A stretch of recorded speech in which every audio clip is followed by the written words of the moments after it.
Entonces, lo que decimos es que hoy vamos a comenzar con la parte de sucesiones de funciones. Tenemos un poco de teoría para ver todo lo que son las definiciones con las que vamos a trabajar, los 4 o 5 resultados clave que nos van a hacer falta, y luego tenemos una batería de 20 ejercicios que a ver cuánto nos da tiempo de hacer, pero todos son de exámenes también, o sea que también está bien para practicar. Muy bien. Como decimos, ¿cuál va a ser el marco de trabajo ahora? Vamos a pasar de trabajar con sucesiones de números reales a trabajar con sucesiones de funciones. Es decir, que a partir de ahora vamos a trabajar con una sucesión f sub n, donde cada elemento, que me dice, bueno, yo lo llamo f sub n, pero esto podría ser números reales. Lo que pasa es que en vez de llamarlos a sub n, lo llamo f sub n. Lo único que estamos diciendo es que ahora cada elemento de esta sucesión f sub n ya no es un número real, sino que es una función que va de un cierto subconjunto A contenido en R en todo R. ¿De acuerdo? Es decir, estos elementos es una función para cada n perteneciente a los naturales. Entonces, básicamente lo que nos interesa es, igual que hacíamos con sucesiones de números reales, si tengo a fin de cuentas una sucesión, me gustaría saber qué voy a entender yo por convergencia de esta sucesión. Es que es verdad que estos no son números reales. Entonces a lo mejor tengo que trabajar de distintas formas el concepto de convergencia. Lo que sí tenemos en cuenta es que si mis elementos van a ser funciones, hombre, para empezar, tendría sentido plantearse que ese posible límite o convergencia vuelva a ser de nuevo una función. Que a lo mejor eso tiene sentido y resulta que no es como nos pensamos, resulta que sí. ¿Vale? Dice, bueno, aunque trabajamos con sucesiones de funciones, hay una cosa que podemos hacer, es decir, si yo fijo un elemento, entonces mi función ya no es una función, sino que es un número real, ¿verdad? Es decir, para cada x perteneciente al conjunto A, tenemos que la sucesión f sub n de x es una sucesión de números reales.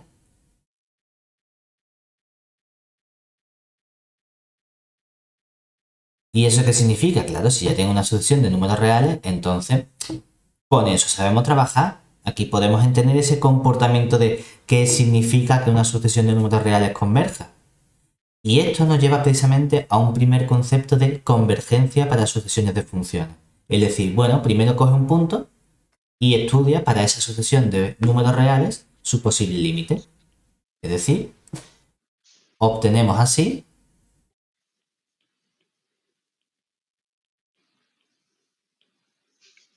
las siguientes definiciones de convergencia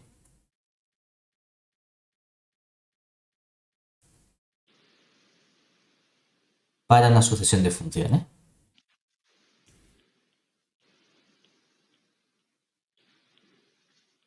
Por un lado vamos a tener lo que sería la convergencia puntual, que es esto que estamos haciendo aquí. Es decir, fijamos el punto. Bueno, pues, ¿qué va a significar entonces la convergencia puntual? Decimos que f sub n converge puntualmente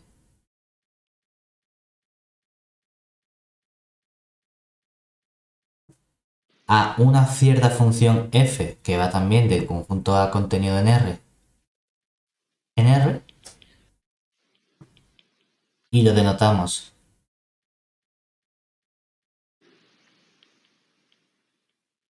mediante.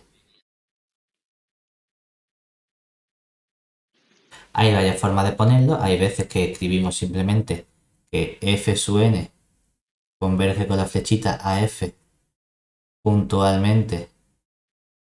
A veces escribimos simplemente punt en A para escribir menos. O hay veces que escribimos la notación un poco más desarrollada, que sería decir que el límite cuando la n tiende a infinito de f sub n de x es igual a f de x para todo x perteneciente a si, y aquí viene lo que sería la definición epsilon delta. Realmente es la definición que tenemos debido a esta segunda parte. ¿Qué estamos diciendo?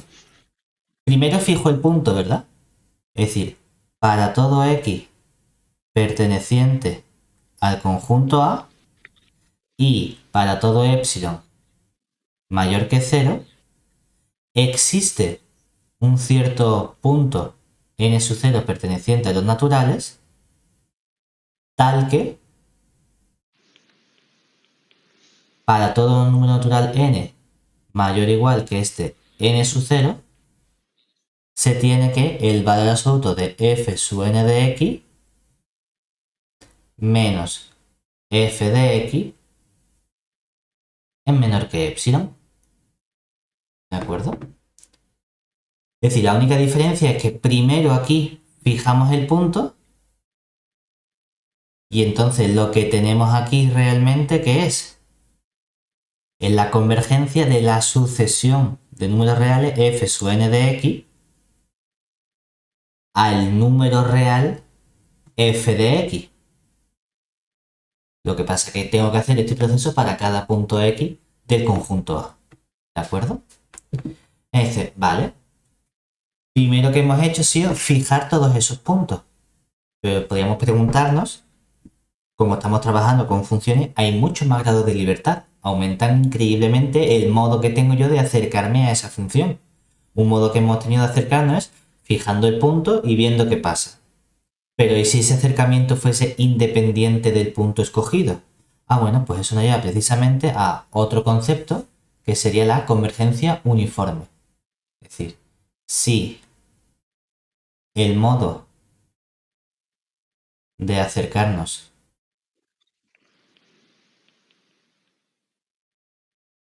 a la función límite f es independiente del punto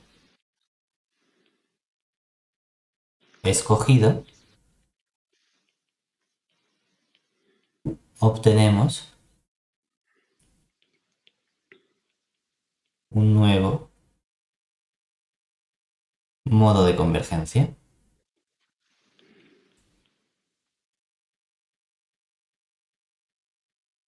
que sería en este caso, por ejemplo, lo que llamamos la convergencia uniforme. Entonces decimos que la sucesión f sub n converge uniformemente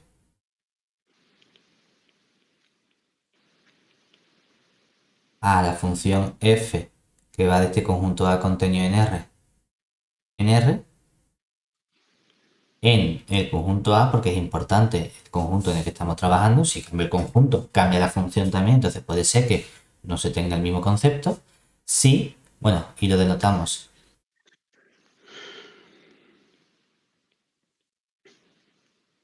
mediante, normalmente por escribir menos, pues escribimos simplemente que la f sub n converge con la flechita a f uniformemente en A si, antes que hicimos, antes lo que dijimos era para todo x perteneciente a la y para todo epsilon mayor que 0, existe un cierto n sub 0 perteneciente a los naturales, tal que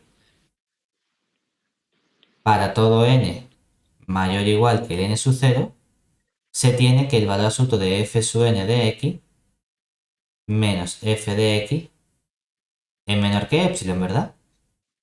Y esto era la convergencia puntual, porque ¿qué hacía primero? Primero fijaba el punto, ¿verdad? Y entonces todo esto dependía del punto. ¿Ahora qué quiero? Quiero que no se fije el punto, sino que sea independientemente del punto. Entonces tan tonto como en vez de poner esto aquí delante y fijar el punto, lo que digo es, espérate, pues quiero que pase todo esto independientemente del punto. Es decir, al final pongo para todo x perteneciente al conjunto A. Y al ponerlo aquí detrás, estoy diciendo que esta acotación que estoy obteniendo aquí es la misma para cualquier punto x. Mientras que antes, como primero aparece el para todo, significa que estoy fijando ese epsilon en función del punto A. Cosa que ahora Ah, no está ocurriendo. Eso que te está diciendo, obviamente, de la propia definición, si esta acotación es cierta independientemente del punto, también es cierta si primero fijo el punto, ¿verdad? Es decir, que hay una primera observación que obtenemos que es, podemos escribirla desglosadamente como diciendo, bueno, pues convergencia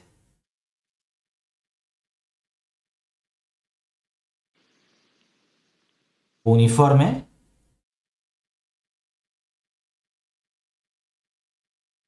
implica la convergencia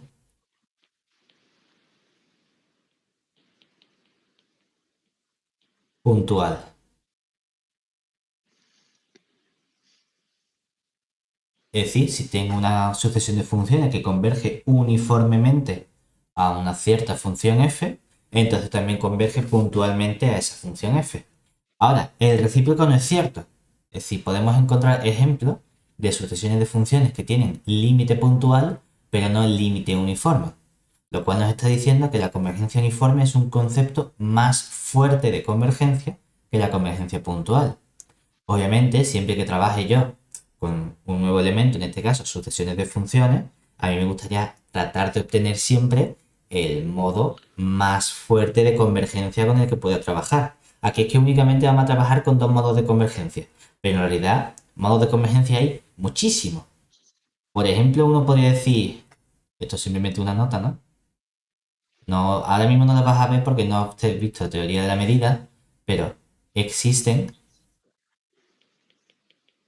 muchísimos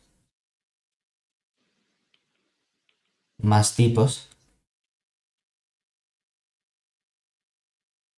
de convergencia para sucesiones de funciones. Como por ejemplo uno puede hablar de, bueno, pues podemos tener aquí la convergencia uniforme y puedo tener también la convergencia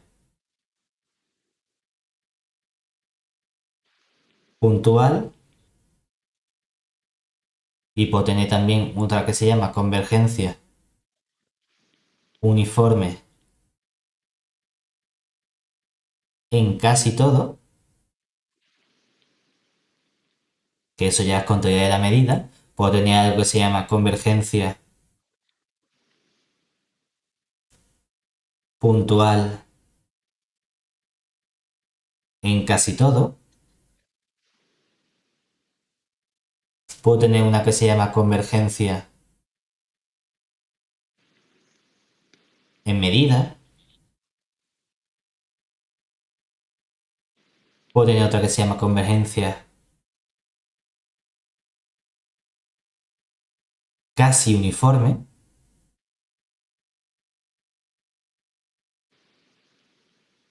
Puedo tener otra que se llama convergencia. Muchas veces trabajamos con funciones integrales, pues convergencia en la norma L1 o en L1, es decir, hay muchísimos modos de convergencia. Lo único que nosotros hemos visto aquí sería esta implicación, que la convergencia uniforme implica la convergencia puntual. También podemos estudiar otro modo de convergencia, es decir, cuando veamos teoría de la medida, por ejemplo, aparecen estos 4 nuevos métodos. También vemos aquí que si trabajamos con funciones integrales, pues tenía que la convergencia uniforme implica la convergencia en L1, tengo que esta implica esta, que esta implica esta, que esta implica esta. Podemos hallar muchísimos tipos de relaciones, ¿de acuerdo? Que esta de aquí implica esta, que esta de aquí implica esta. Es decir, hay muchísimos modos de convergencia, lo que pasa es que nosotros solo nos vamos a centrar en estos dos, en la convergencia uniforme y en la convergencia puntual, al menos de momento. Más adelante, pues a lo mejor cuando veamos nuevos tipos de espacios, surgen nuevos modos de convergencia. Y entonces debemos tener esos elementos en cuenta. ¿Vale? Pablo, esto que sale, que me lo he encontrado algunas veces y no tengo ni idea, lo de la teoría de la medida, sin entrar en detalles, claro, más o menos de qué va. ¿Dónde cae esto? En ¿Esto es análisis. análisis? Es análisis y lo que te está diciendo es que, bueno, tú tienes un modo de estudiar el tamaño de los conjuntos, ¿verdad? Que sería, en cierto modo, hasta ahora con la cardinalidad, ¿verdad? El Sí. modo que yo tengo de ver cómo de grande es un conjunto es a través de su cardinal. Pero es que ese no es el único modo de estudiar el tamaño que tienen los conjuntos, ¿verdad? Porque el cardinal me dice únicamente cuántos elementos hay a lo bruto. Pero Sí. si pensamos, por ejemplo, en los números reales, o los números racionales, o los números irracionales, ¿verdad? Me dice, hombre, obviamente hay infinitos números reales y hay infinitos números racionales, ¿verdad? Sin embargo, cuando yo hablo topológicamente de un conjunto o de otro, uno dice, ¿son los dos igual de buenos?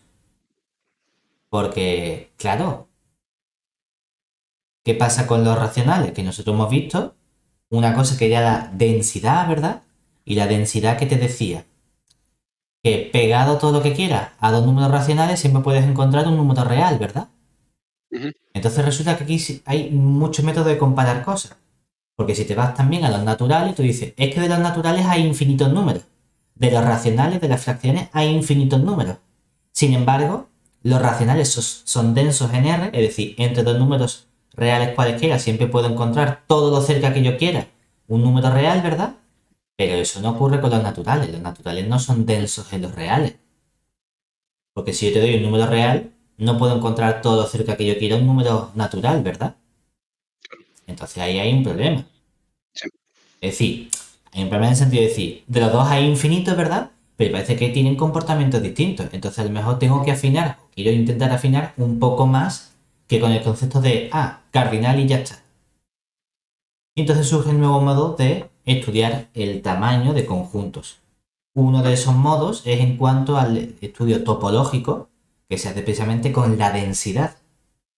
Y otro surge en análisis precisamente con unas nuevas aplicaciones, porque a fin de cuentas, cuando hablamos de cardinalidad, lo que nos dice es esa existencia de una aplicación biyectiva de un conjunto en otro. Pues podemos estudiar la existencia de otro tipo de aplicaciones sobre conjuntos con otras propiedades. Y una de esas aplicaciones que se definen es lo que se llama una medida. Que a fin de cuentas es una aplicación que va de un conjunto en otro sitio que verifica una serie de propiedades. Y cuando verifica esa serie de propiedades lo llamamos distancia. Entonces eso resulta que me está generalizando ese concepto de distancia en el sentido topológico. Entonces la medida viene bien porque es un concepto un poco más general que la distancia en los espacios métricos. Lo cual significa Vale. que también surgen nuevos espacios chungos. Es decir, tienes un concepto que es el concepto de medida que coincide con la distancia para prácticamente los intervalos y todos los conjuntos abiertos que funcionan bien, pero hay otros conjuntos que van a fallar. Es decir, existen conjuntos que no van a ser medibles. Existen elementos geométricos o elementos en matemática que no puedes asignarle un valor. Es como si pensases en un conjunto en el que no eres capaz de decirme cuántos elementos tiene. A lo mejor suena un poquito contradictorio, porque la medida es una aplicación un poco más general. Vale. Esto da precisamente lugar a muchas paradojas en matemáticas, que son precisamente las paradojas de Van Tarski, por ejemplo, que te dice que tú puedes coger, esto es un inciso, ¿no? La paradoja de Van Tarski Dice que tú puedes coger una esfera sólida, separarla, romperla en 5 trozos y en 3 trozos, y de aquí construir una esfera sólida del mismo tamaño que la que tenías antes. Y con los 3 trozos los puedes juntar también para conseguir otra esfera sólida del mismo tamaño que la que tenías antes. Entonces tú dices, tú tienes una pelota de billar, y eres capaz de romperla en 8 trozos, juntar 5 de ellos, juntar 3 de ellos y tener 2 bolas de billar exactamente iguales que la que tenías antes. ¿Cómo se come Que la eso? original es fantástico.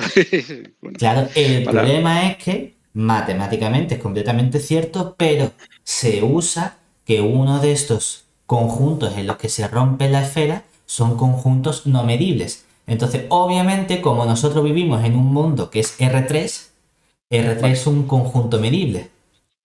Entonces, los subconjuntos con los que podemos trabajar nosotros son conjuntos medibles únicamente. No podemos crear un conjunto no medible. Entonces, por eso es una paradoja. O que tú puedes coger una pelota de baloncesto, por ejemplo, y la parte de fuera, darle la vuelta, transformarla para que lo de fuera se convierta en lo de dentro y lo de dentro en lo de fuera sin romper la pelota. Obviamente dice, es imposible imaginarse esa situación, porque de nuevo lo que se hace es que se coge un subconjunto no medible y por ese subconjunto no medible se está rotando la esfera para que la parte de fuera caiga dentro y la de dentro fuera, y obviamente no lo puedo hacer en la vida real porque solo estoy trabajando con cosas medibles. vale. Entonces está guay porque la medida generaliza muchos conceptos, pero también tiene el inconveniente de que surgen nuevos elementos que ya no puedes estudiar. Pero bueno, una de cal y otra de arena. ¿Vale? De Exactamente. acuerdo. Entonces, como decimos Vale. nosotros, queremos trabajar con la convergencia uniforme y la convergencia puntual. Tenemos la definición de convergencia uniforme, tenemos la definición de convergencia puntual y hemos visto que la uniforme implica la puntual. Entonces, claro, en la medida de lo posible, lo que yo querría tratar de hacer siempre es estudiar la convergencia uniforme. El problema es que esta convergencia uniforme es complicada, porque si es más fuerte, también significa que me va a costar más aplicar la definición. Hombre, siempre que tenga definiciones, a mí las definiciones nos da un poquito de sarpullido porque son complicadas de estudiar normalmente en matemáticas. Lo que queremos tratar de obtener siempre son caracterizaciones que nos permitan determinar esa convergencia de modo más sencillo. Entonces vamos a ver ahora dos tipos de caracterización para la existencia de convergencia uniforme. Entonces, tenemos las siguientes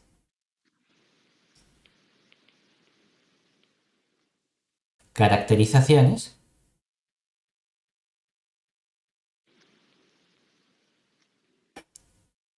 para la convergencia uniforme de una sucesión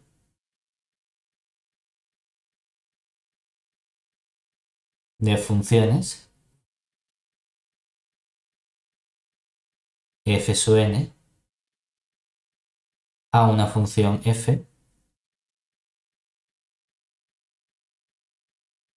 en un subconjunto A de R.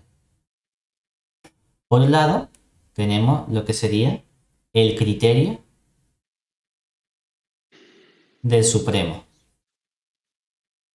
Este es prácticamente uno de los que más nos molan porque es relativamente sencillo de trabajar con él.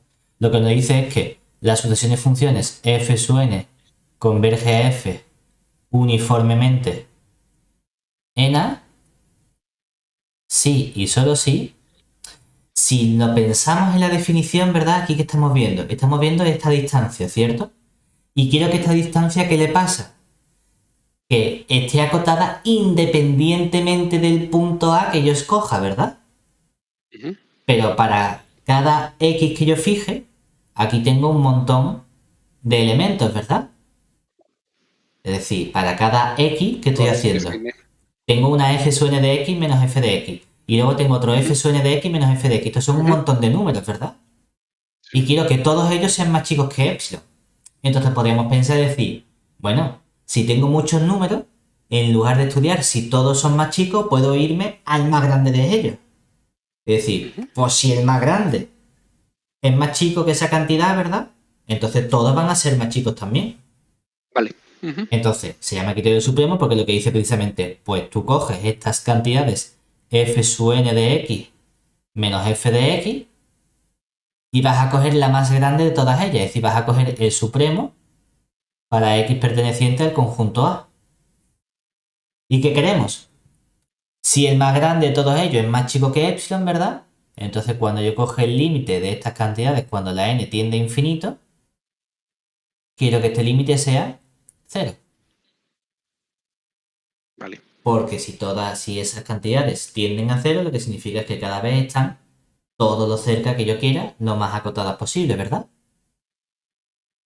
Que esto no es el límite superior, es el límite de un supremo. Es como si dijésemos, aquí hay un paréntesis intermedio, ¿de acuerdo? Y luego tengo una caracterización que es debida a Cauchy, que se llama el criterio de Cauchy. Que normalmente cuando hablamos de Cauchy siempre tenemos que pensar en el concepto de sucesiones de Cauchy. Es decir, que las cosas entre sí cada vez estén más cerca. Aquí lo que estoy diciendo es que la acotación que hay de mi límite o mi sucesión de funciones a la función límite f es algo que tiende a cero. En el peor de los casos, que es en la distancia mayor que pueda obtener, ¿verdad? Lo que queremos ver también es que resulta que la convergencia uniforme se puede caracterizar fijándome únicamente en el comportamiento que tiene mi sucesión de funciones. Es decir, si solo si, para todo epsilon mayor que 0, existe un punto n sub 0 perteneciente a los naturales, tal que para todo n y m mayores o iguales que este n sub 0, lo que se tiene es que la distancia que hay de un término de la sucesión al otro término de la sucesión es como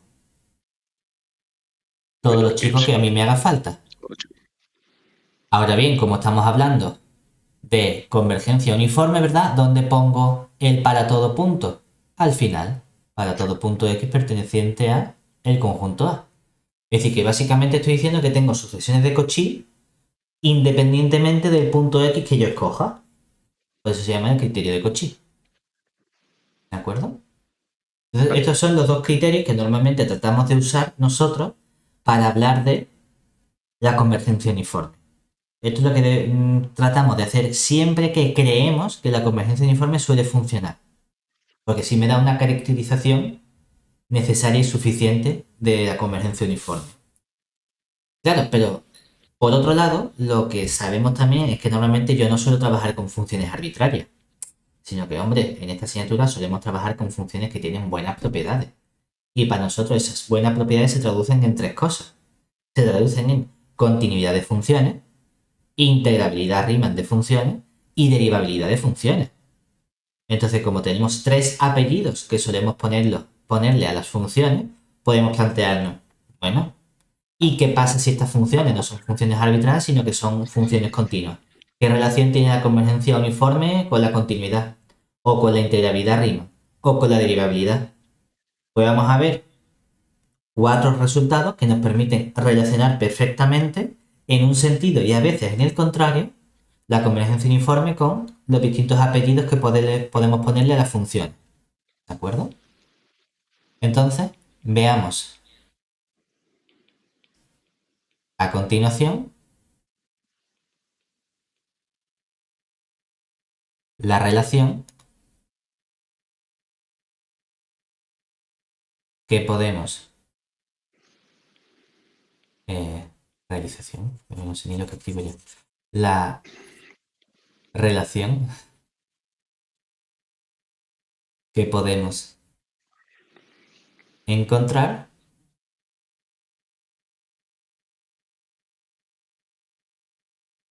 entre la convergencia uniforme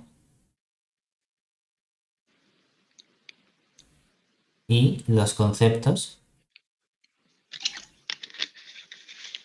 de continuidad,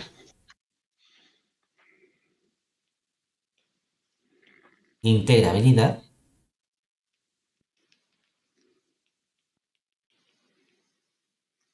y derivabilidad.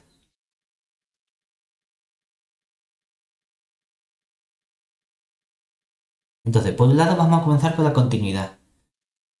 Y lo vamos a poner aquí de forma un poco más compacta para ver qué relación hay de la continuidad a la convergencia uniforme. Hombre, hay una cosa que nos gustaría y es que, obviamente, si tengo convergencia uniforme en una sucesión de funciones, es decir, las f sub convergen a f uniformemente en el conjunto A, que es el concepto fuerte. Y resulta que todas mis sucesiones de funciones, todas las f sub n, son continuas. O bien en el conjunto o bien en un punto, ¿de acuerdo? Pues entonces, ¿qué nos gustaría a nosotros que pasase? Si la convergencia uniforme es el concepto fuerte de convergencia y tus funciones iniciales son funciones continuas, combinando esas dos cosas nos gustaría que ese f sea también límite continuo. fuese también continuo. Ah, pues resulta que no es solo lo que nos gustaría, sino que además es lo que pasa. Es decir, que efectivamente tu función f es continua.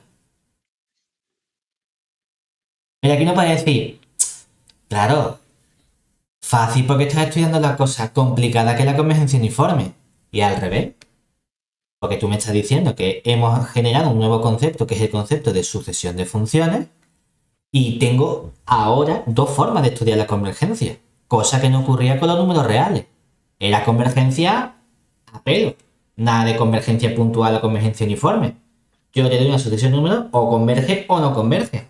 Y aquí resulta que para empezar, o converge puntualmente o converge uniformemente o de ninguna forma. O de una pero no de la otra. Y dices, ya hay mucho más casos. Entonces, vale, si las cosas funcionan bien y son continuas, el resultado es continuo, vale, y al revés. Puedo decir, si las sucesiones son continuas y el límite es continuo, entonces la convergencia uniforme, es decir, la pregunta es, yo te puedo decir f sub n continuas y f continua implica entonces que la f sub n converge a la f uniformemente en A. Pues no, no es suficiente, sino que debo añadir algunas condiciones más, ¿de acuerdo? Esto no es tan fácil, porque entonces esto sería un sí, solo sí prácticamente, ¿de acuerdo? ¿Qué condiciones nos hacen falta? Lo que nos hace falta es, aparte, el tipo de conjunto en el que yo estoy trabajando. Porque este conjunto va a tener que ser un conjunto bueno. Y por conjunto bueno nos referimos nosotros a que el conjunto A tiene que ser un conjunto compacto. No solo eso, sino que, hombre, para que haya convergencia uniforme, que es el modo fuerte de convergencia, por lo menos tengo que tener la convergencia normalita, entre comillas, es decir, la convergencia puntual, ¿verdad? Es decir, que obviamente tengo que tener que mi sucesión f sub n converja a f puntualmente en A.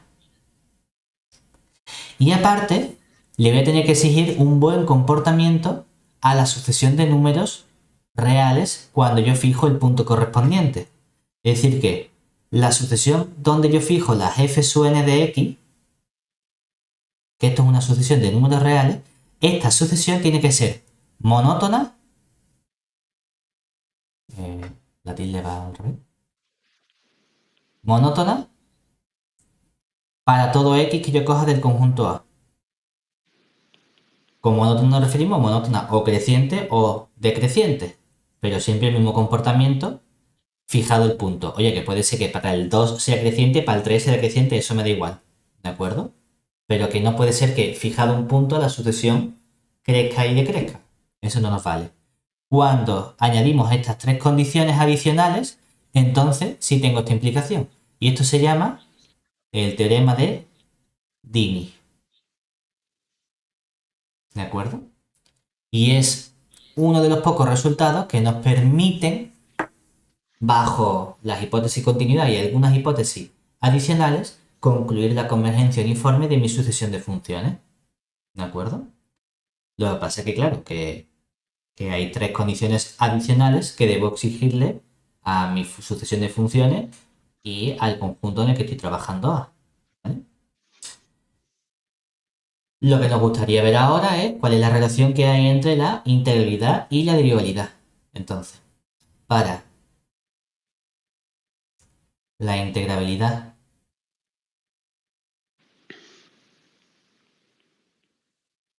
y cuando decimos integrabilidad nos hacemos siempre referencia a la integrabilidad Riemann y la derivabilidad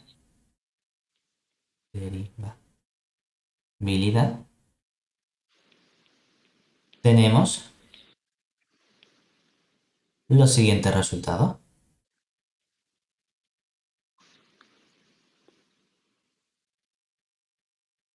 Por un lado, vamos a tener un primer resultado sencillito, igual que el que ocurría con la continuidad.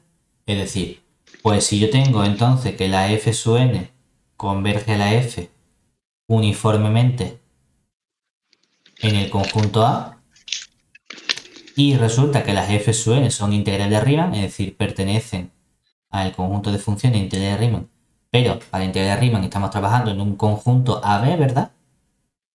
Es decir, que este conjunto A, ahora ¿quién va a ser? Va a ser el intervalo AB. Entonces, ¿qué pasa? Pasa lo que debe pasar, que si hay convergencia uniforme, que la convergencia es fuerte y tu sucesión era integrable, entonces tu función también es integrable. Pero aquí podemos afirmar un poquito más.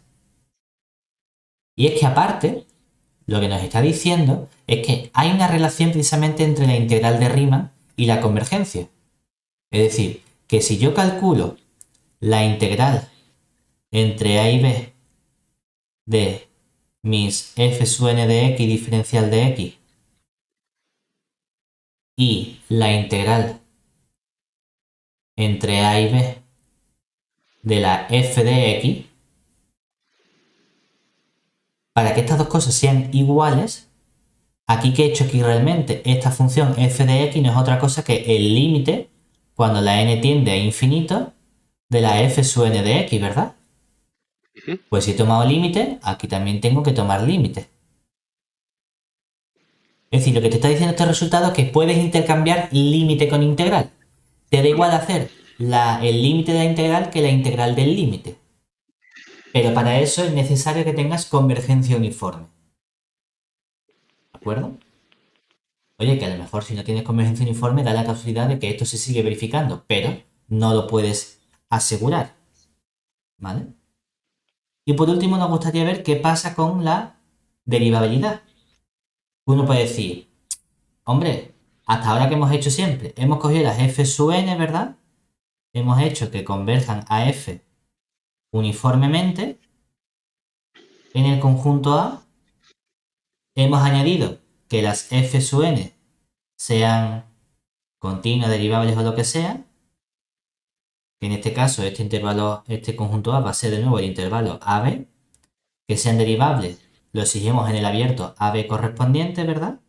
Y decimos, y entonces la función f es derivable, ¿verdad?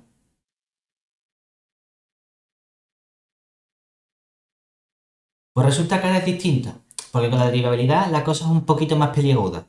Este resultado no va a ser cierto tal cual, sino que vamos a tener que hacer algunos cambios. El primer cambio es que no me va a hacer falta partir de la convergencia uniforme. Me va a hacer falta simplemente partir de la convergencia puntual. ¿De acuerdo? Pero no voy a tener que estudiar la convergencia de la función, sino la convergencia de las derivadas. Es decir, que las derivadas converjan a una cierta función g, puntualmente. Y además me va a hacer falta que exista un cierto punto del intervalo AB con la sucesión f sub n de c debe ser convergente. Convergente como sucesión de números reales, ¿de acuerdo? Entonces, bajo estas condiciones, puedo afirmar que la función f es derivable. Puedo afirmar también que la sucesión de derivadas f sub n convergen a esta función f uniformemente en el conjunto A. Y además, esta función sé quién es, porque hemos dicho función f derivable, pero ¿quién es f? La f resulta que es precisamente la función que al derivarla te da la función g. Es decir, f no es otra cosa que la primitiva de la función g. ¿De acuerdo? Fíjate que esta propiedad que hemos puesto aquí de f' es igual a g, lo que nos está diciendo es el qué. Que la f, ¿quién es? La f es el límite de las f sub n de x, ¿cierto? Cuando la n tiende a infinito. Y todo este límite que estoy haciendo, derivarlo, ¿verdad? Mientras que la g, ¿quién es? La g es el límite de qué funciones. De las derivadas. De las derivadas. F sub n' de x. Es decir, que lo que nos está diciendo es mismo comportamiento que ocurre con la integral. Puedo intercambiar el orden de derivada con límite, igual que puedo intercambiar el orden de límite con integral. ¿De acuerdo? Estos son todos los resultados teóricos que nos hacen falta de la parte de sucesiones de funciones. Básicamente tenemos un nuevo concepto. Hemos visto los dos tipos de convergencia que hay, la convergencia uniforme y la convergencia puntual, las relaciones que hay, la uniforme implica la puntual, el recíproco no tiene por qué ser cierto. Dos caracterizaciones de convergencia uniforme, que es el criterio del supremo y el criterio de Cauchy, y luego 4 resultados, 2 de ellos referentes a continuidad, uno en el sentido habitual de uniforme más continua significa límite continuo y el recíproco, es decir, cuando a partir de la continuidad de la sucesión y de la función puedo garantizar la convergencia uniforme de mi sucesión de funciones, que es el criterio de Dini, y luego la integrabilidad, mismo papel que con la continuidad, y la derivabilidad es un poquito distinto porque la derivada funciona un poquito mejor porque es una propiedad adicional que le exijo a la función y lo que hace es que no me haga falta exigirle la convergencia uniforme, sino simplemente la convergencia puntual, pero no de la función, sino de las derivadas. Vale, eso es todo lo que tenemos. Y con esto tenemos la parte teórica lista, así que podemos hacer los distintos ejercicios. Entonces, te recomiendo, te lo digo como dato, hay otro vídeo de continuidad, o sea, de sucesiones de funciones, que te diría que está muy bien porque ahí hice también muchos dibujitos y se ve de forma bastante guay la relación que hay con la convergencia uniforme y la convergencia puntual. Por si le quieres también echar un vistazo, creo que es una buena idea para que lo veas geométricamente la diferencia que hay entre esos dos conceptos. En tu canal. Sí, de los exactamente. Sí. Vale. Mira, aquí, primer ejercicio. Todos estos son cogidos de los exámenes de años anteriores, ¿vale? Aquí dice septiembre. Nos dicen estudiar si se puede aplicar el teorema de Dini a la sucesión de funciones dada por f sub n de x igual a 1 entre 1 más nx con x perteneciente a 0, 1, ¿verdad? Decimos, bueno, lo primero que podemos hacer es, ¿qué nos decía el teorema de Dini? El teorema de Dini me decía cuándo había convergencia uniforme de mi sucesión de funciones, ¿verdad?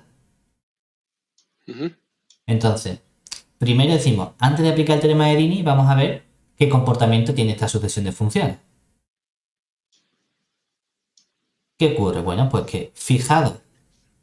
A mí, por ejemplo, cuando fijo un punto, me gusta, en vez de llamarlo x, ponerle un x sub 0. Porque así parece que de verdad que está fijo, ¿sabes? Y con la x parece que es como la variable. Entonces, fijado un punto x sub 0 perteneciente a 0, 1, tenemos que... ¿Cuál es el límite? Límite en n, tendiendo a infinito de la f sub n de x sub 0. Ahora esto sería el límite, cuando la n tiende a infinito, de 1 partido 1 más nx sub 0. Que si queremos hacerlo una vez súper formal, ¿verdad? Esto es una sucesión de números reales donde x sub 0 es el número que sea. Entonces aquí, ¿qué tenemos realmente? Saco la potencia de mayor grado, factor común, ¿verdad? Entonces nos queda 1 partido por n por 1 entre, y aquí tendría 1 partido por n más x sub 0, ¿verdad? Y yo qué sé que el 1 partido por n, ¿a qué tiende? A 0, ¿verdad? 0, claro. Y entonces toda esta parte de aquí tiende a 1 partido x sub 0, que es algo acotado, porque es una constante, ¿verdad?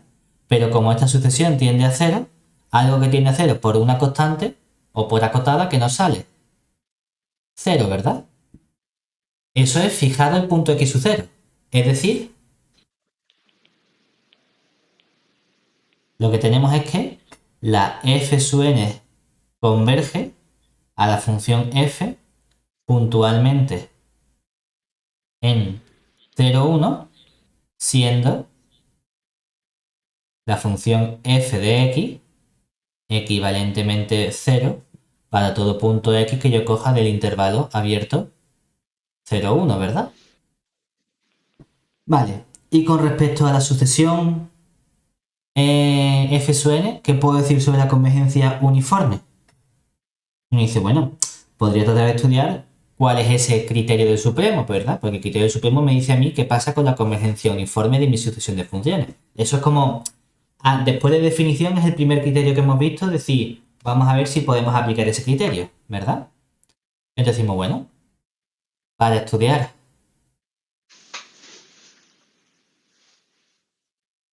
la posible convergencia uniforme, usamos el criterio del supremo.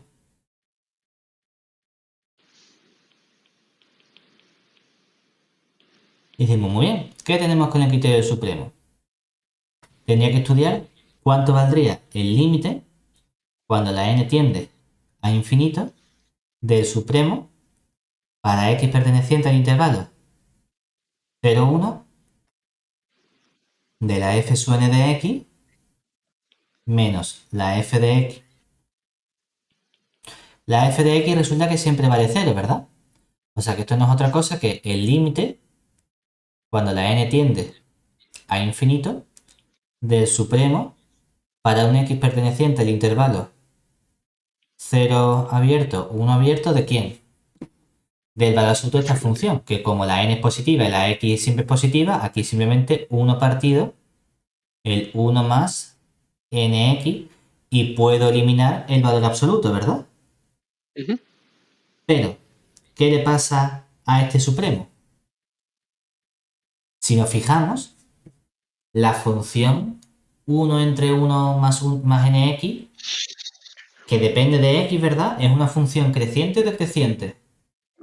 Esto es decreciente. Decreciente, y la función es decreciente en un intervalo donde toman el máximo o el supremo. Si la función, si la función es decreciente, siempre va cada en el vez origen del, claro. en el izquierdo, ¿verdad? O sea que entonces resulta que esto es exactamente igual a el valor que toma. Bueno, vamos a poner el límite primero, ¿verdad? Sería el límite cuando la n tiende a infinito de 1 partido 1 más n por 0. Porque como la sucesión es decreciente, la función es decreciente con respecto a x, alcanza el supremo en el extremo izquierdo del intervalo, ¿verdad? Es un supremo en un máximo porque el supremo se alcanza en el cero, pero el cero no pertenece al conjunto, ¿de acuerdo? Por eso ponemos supremo. Sí, Muchas veces sí. lo vas a ver escrito como máximo y eso es porque tenemos entonces conjuntos compactos. Pero claro, ¿cuánto vale este elemento entonces? N por 0, 0, aquí nos queda 1, ¿verdad? Y el límite de la constante 1, ¿cuánto es? 1. Pues 1. Pero 1 es distinto de 0, ¿verdad? Entonces, el criterio no es una condición necesaria o suficiente, es una condición necesaria y suficiente, es decir, un sí solo sí. Como este límite no sale 0, ¿qué puedo afirmar? Que la f sub n no converge a la f uniformemente en 0, 1, ¿verdad? Pero hombre, es que el ejercicio no me preguntaba estudiar la convergencia uniforme. El ejercicio que me preguntaba me decía estudiar si se puede aplicar el teorema de Dini. Que esto lo hemos hecho para primero saber el comportamiento de nuestra función. Pero podríamos haberlo obviado porque no es la pregunta que nos hace, pero queremos responderlo todo lo que podamos, ¿de acuerdo? Ahora, vamos a ver el teorema de Dini. ¿Qué nos decía el teorema de Dini? Recordemos Exigía. las condiciones del teorema de Dini. Pues Dini nos decía, mira, tú tienes que tener por un lado que la f sub n converja a tu función f puntualmente en tu conjunto 0, 1, ¿verdad? Necesitabas que la función f sub n fuese continua. Que la función f fuese continua, ¿verdad? Que el conjunto A fuese, en este caso, que el 0, 1 fuese un compacto. Y por último, que la sucesión f sub n de x, fijado el x, es decir, vamos a ponerle un x sub 0, fuese como monótona para todo x perteneciente, x sub 0 perteneciente a intervalo 0, 1, ¿verdad? Y entonces, si pasaban todas estas cosas, ¿qué me decía Dini? Dini me decía que Que la es f sub n uniformemente. convergía a la f uniformemente en intervalo 0, 1. Ojo, que esto significa que aunque fallen estas condiciones, yo podría tener aún así convergencia uniforme, ¿eh? Porque no es un sí solo sí, da una implicación. A lo mejor fallan las cosas y resulta que sigo teniendo convergencia uniforme. No pasaría nada, ¿vale? Eso es posible. Claro, aquí nosotros que hemos visto, que la f sub n converge a la f puntualmente en 0, 1, ¿verdad? Sí, convergía puntualmente aquí en función a la función que era equivalentemente 0, ¿verdad? Y las f sub n son funciones continuas porque son cocientes de polinomio y el denominador nunca se anula, ¿verdad? Y la función f es continua porque la función constante 0 es una función continua, ¿verdad? Pero, ¿el intervalo 0, 1 abierto es un compacto? No, claro. Entonces, independientemente de la última condición, que podría estudiar si la sucesión es monótona o no, ¿verdad? Eso podría hacerlo o podría obviarlo.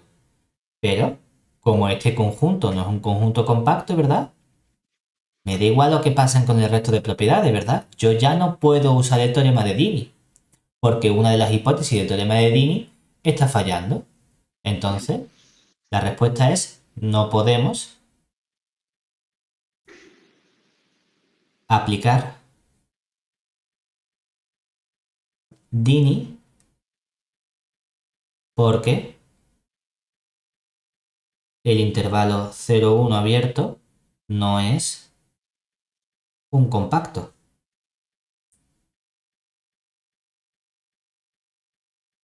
Por fin de la historia. Eso es todo lo que tengo que hacer, ¿de acuerdo?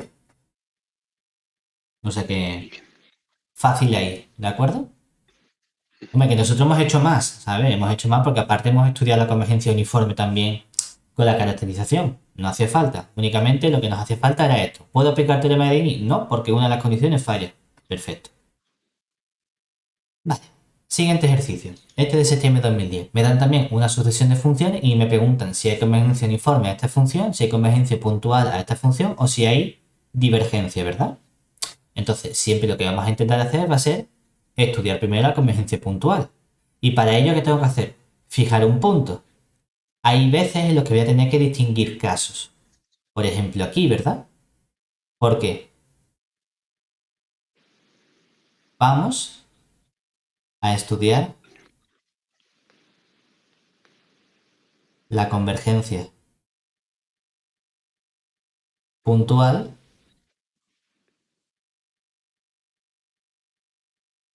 de la sucesión. Y aquí tenemos que distinguir casos porque tengo que fijarme yo en cómo está definida, ¿verdad?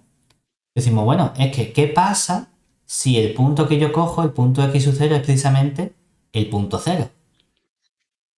Claro que entonces el límite, cuando la n tiende a infinito, de la f sub n de 0, ¿cuánto vale? Sería el límite, cuando la n tiende a infinito, ¿de quién? De aquí a sustituir nos queda 2 entre 1 más n cuadrado por 0 al cuadrado, ¿verdad? ¿Y esto cuánto sale? Este límite nos quedaría simplemente 2 y el límite de la constante 2, ¿cuánto es? 2, ¿verdad? Pero ¿qué pasa si ahora el punto x sub 0 está en el intervalo 0 abierto, 1 cerrado. Claro que entonces cuando yo calculo ahora este límite cuando la n tiende al infinito de la f sub n de x sub 0, esto sí sería el límite cuando la n tiende a infinito de la función 2 partido 1 más n al cuadrado x sub 0 al cuadrado. Que aquí hacemos lo mismo, es decir, es que esto yo lo puedo expresar sacando el n cuadrado factor común, ¿verdad? Como 1 partido n al cuadrado que multiplica a 2 entre 1 partido n al cuadrado más x sub 0 al cuadrado, ¿verdad? Y entonces esta que tengo aquí es algo acotado, ¿verdad? El 1 partido n cuadrado tiende a 0 y luego todo este resultado ¿a qué tiende? A 0, ¿verdad? ¿Y entonces qué puedo afirmar yo de momento? Puedo afirmar entonces que la f sub n converge a f puntualmente en el intervalo 0 cerrado, 1 cerrado, siendo la función límite f de x, ¿quién? Pues la función que vale 2 si la x es igual a 0, ¿verdad? Y que vale 0 si la x es como distinta de 0. O bueno, realmente podemos afinar un poquito más, es decir, si la x está en el intervalo 0 abierto, 1 cerrado, ¿verdad? Es decir, de momento tenemos seguro convergencia puntual, ¿verdad? ¿Eso qué significa? Que obviamente esta respuesta no va a ser cierta, porque ya he visto que hay convergencia. No puede ser que diverja. Ahora la pregunta es, ¿converge uniformemente o converge puntualmente? Hombre, aquí podríamos pensar por descarte, ¿no? Ya no hace falta ni matemáticamente, porque decimos, si solo hay una respuesta correcta, no puede converger uniformemente, ¿verdad? Bueno, Porque la convergencia uniforme implica la puntual, entonces habría dos respuestas correctas. Claro, sí. eso es que está relativamente mal pensado el enunciado, porque en el momento en el que tengas una, ya tiene que ser esta, ¿de acuerdo? Entonces decimos, vale, vamos a ver si converge uniformemente para verlo también, ¿de acuerdo? Ya podemos decir, o lo hago estudiando yo el criterio del supremo, ¿verdad? Que es el que estamos acostumbrados, o la pregunta es, mi intuición me está diciendo el qué, que no debe haber convergencia uniforme, ¿verdad? Porque es un tipo test, ¿no? Entonces, creemos que no hay convergencia uniforme. Sin Aparte embargo, de lo del test, ¿lo ves por algo? ¿Algo te hace pensar eso? sí, eso es lo que te voy a explicar ahora. Vale, Si, perfecto. si tú quisieses estudiar criterio del supremo, claro, ¿cuál es el problema? Que tus funciones son funciones definidas a trozos, ¿verdad? Entonces, hombre, que lo podemos estudiar, ¿no? Pero tengo que estudiar el supremo de una función definida a trozos, tengo que ver en función de qué caso, dice, parece que se complica, ¿no? Pues ¿cómo estudio yo el supremo de una función definida a trozos? Primero un caso, luego otro caso, luego... Porque la f sub n no está definida a trozos, pero la f sí. Entonces tengo que ver cuando esté en el 0 el supremo se valdría tanto y cuando esté entre 0 y 1 el supremo podría valer tanto. Dice, demasiado lío, ¿verdad? Y vamos a pensar en los criterios que vimos para garantizar la continuidad, integrabilidad o derivabilidad, ¿verdad? Y casi siempre nos fijamos en la continuidad. Porque el criterio que me decía, si hay convergencia uniforme y las funciones son continuas, entonces el límite es continuo, ¿verdad? Es decir, recordemos que convergencia uniforme y f sub n continuas implican el qué? Que la f es F continua, continuo. ¿verdad? Sí. Vamos a pensar en negativo. Esto es equivalente a decir, si no se cumple esto, ¿verdad? Es decir, si la f no es continua, le doy la vuelta a esta implicación, entonces, ¿qué pasa? Hombre, que esto es un i, ¿verdad? Y si nos acordamos de la ley de De Morgan, lo contrario de una conjunción es una disyunción, ¿verdad? O la f sub n no converge a la f uniformemente, o la f sub n no son continuas, ¿verdad?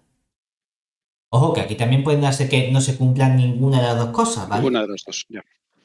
Pero, para mi sucesión de funciones f sub n, ¿esto qué es? Un cociente de polinomios, ¿verdad?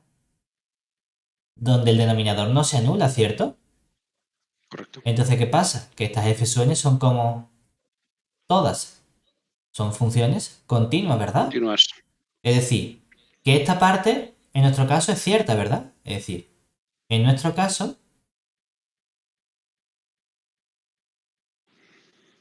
como f sub n es una función continua para todo n perteneciente a los naturales, tenemos que, obviamente, mi función f es una función a trozos, ¿verdad? Donde tiene un salto de discontinuidad en el punto cero, ¿verdad? Es decir, que ¿qué tenemos? Tenemos que la f no es continua, ¿verdad? Pero la f sub n sí es continua. Entonces, este resultado que me está diciendo que o no se tiene la continuidad de las f sub n o no se tiene la convergencia uniforme, ¿verdad? ¿Puede darse la no continuidad de las f sub n? No, porque entonces, ¿cómo va a ser No. que la f no sea continua y sí sea continua al mismo tiempo? No es posible, ¿verdad? Ya. Entonces, ¿qué es lo que tiene que fallar? Que no es uniformemente con. Exactamente, la convergencia no es uniforme. Y esto normalmente es lo que solemos usar para ver Vale. que falla la convergencia uniforme. Lo mismo trataríamos de usar, por ejemplo, con la integrabilidad. Lo que pasa es que aquí a lo mejor no me hace falta estudiar la integrabilidad, ¿de acuerdo? Pero lo más sencillo es irme siempre a la continuidad. Entonces vemos que la convergencia no es uniforme, por lo tanto esto también es falso. Es decir, la respuesta correcta sería la B. ¿De acuerdo? Es decir, converge únicamente puntualmente. ¿Se entiende? Sí. Vale. Entonces dices que falla la convergencia uniforme. Claro, la continuidad es el primer paso obvio, ¿no? Y en este Exactamente. caso aquí ya nos daba la pista porque el límite no era continuo. Entonces, mientras Exacto. las funciones eran. Vale. Oye, que a lo mejor resulta que funciona Sí, sí, sí. y la F también es continua. Entonces, claro, ya no puedo usar esto, ¿verdad? Porque si la F es continua, no puedo usar el recíproco. Porque no tengo que no sea continua. Entonces tengo que buscarme otra idea. Pues a lo mejor puedo estudiar el criterio del cociente, el criterio del supremo o de Cauchy, o puedo irme a la definición, o a lo mejor es la continuidad, pero falla la integrabilidad. No lo sé, depende del tipo de función que te pongan, ¿vale? Vale. Pero normalmente, casi siempre intentamos comenzar con la continuidad. Claro. Aquí decimos, mira, se parece mucho a la de antes, ¿verdad? Solo que antes tenía un X, ¿verdad? O sea, antes tenía un 2 y ahora tengo un X. Y me da en intervalo menos 1, 1. Decimos, vale, me dan tres preguntas. Lo primero que yo querría hacer es ver qué pasa con la convergencia puntual, ¿verdad? En intervalo menos 1, 1, vamos a ver qué ocurre. Decimos, bueno, pues comenzamos estudiando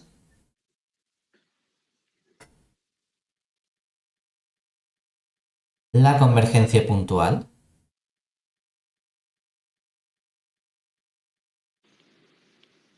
Porque aquí, ¿qué ocurre? Lo primero que vemos decimos, bueno, obviamente, si el punto X, su 0 es igual a 0, entonces tengo un caso particular, ¿verdad? Porque aquí, ¿qué nos quedaría? El límite cuando la n tiende a infinito de la f sub n de 0, ¿qué nos daría? Pues el límite cuando la n tiende a infinito ¿de quién? De 0 entre algo distinto de 0, ¿verdad? ¿Y esto cuánto vale? 0. Vale, perfecto. ¿Y qué pasa si el x sub 0 pertenece al menos 1, 1, pero no es el punto 0? Bueno, que entonces cuando estudie mi límite puntual, ¿qué nos queda? Límite cuando la n tiene infinito de las f sub n del punto x sub 0. Ahora sustituimos y nos quedaría el límite cuando la n tiende a infinito. ¿De quién? De la x sub 0 entre el 1 más n al cuadrado x sub 0 al cuadrado. Sacando la n al cuadrado, factor común, nos quedaría el límite cuando la n tiende a infinito de 1 partido n al cuadrado que multiplica al x sub 0 entre 1 partido n al cuadrado más x sub 0 al cuadrado, ¿verdad?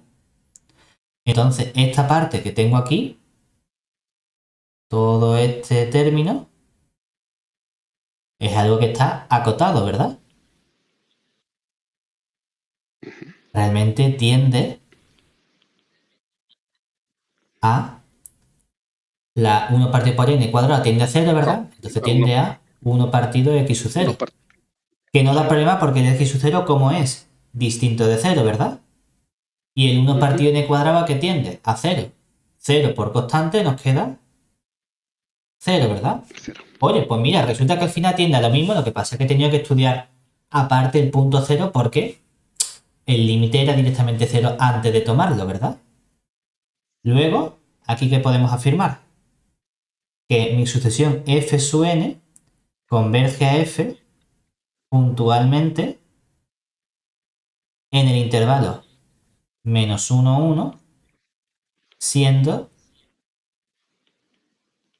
f de x la función que es equivalentemente 0 para todo x que yo coja del intervalo menos 1, 1, ¿verdad? ¿Eso qué te está diciendo? Hombre, te está diciendo que seguro que hay una que ya es mentira, ¿verdad? ¿El límite f no es una función continua en menos 1, 1? No, la función es que es una constante y las constantes son continuas, ¿verdad? Entonces, obviamente, la b no puede ser, ¿de acuerdo? Una vez que estudiamos la convergencia puntual, ¿qué me gustaría hacer a mí ahora? Estudiar la convergencia uniforme, ¿verdad? A ver si sería y decimos, bueno, venga, pues vamos ahora con la convergencia uniforme. Para la convergencia uniforme decimos, bueno, como la función límite es continua y las f sub n son continuas, ¿verdad? Ya no puedo usar ese recíproco de decir, a ver si falla la convergencia uniforme. Eso significa que a lo mejor esta función sí que es convergente uniformemente, ¿verdad? Y decimos, bueno, pues vamos a tratar de aplicar el criterio del supremo, porque es el criterio estándar que tratamos de utilizar siempre. Entonces decimos, vale, aplicamos el criterio. El criterio del supremo lo aplicamos cuando creemos que sí va a ser. Normalmente sí. Vale. Y sobre todo cuando las cosas son sencillas, porque por ejemplo, ¿mi función límite me ha quedado una función a trozos? No, ¿verdad? ¿Qué función me ha quedado? 0. El 0. Pero es una función guay porque en verdad básicamente estudia qué le pasa a la f sub n. Decimos, vale. Entonces aplicamos el criterio del supremo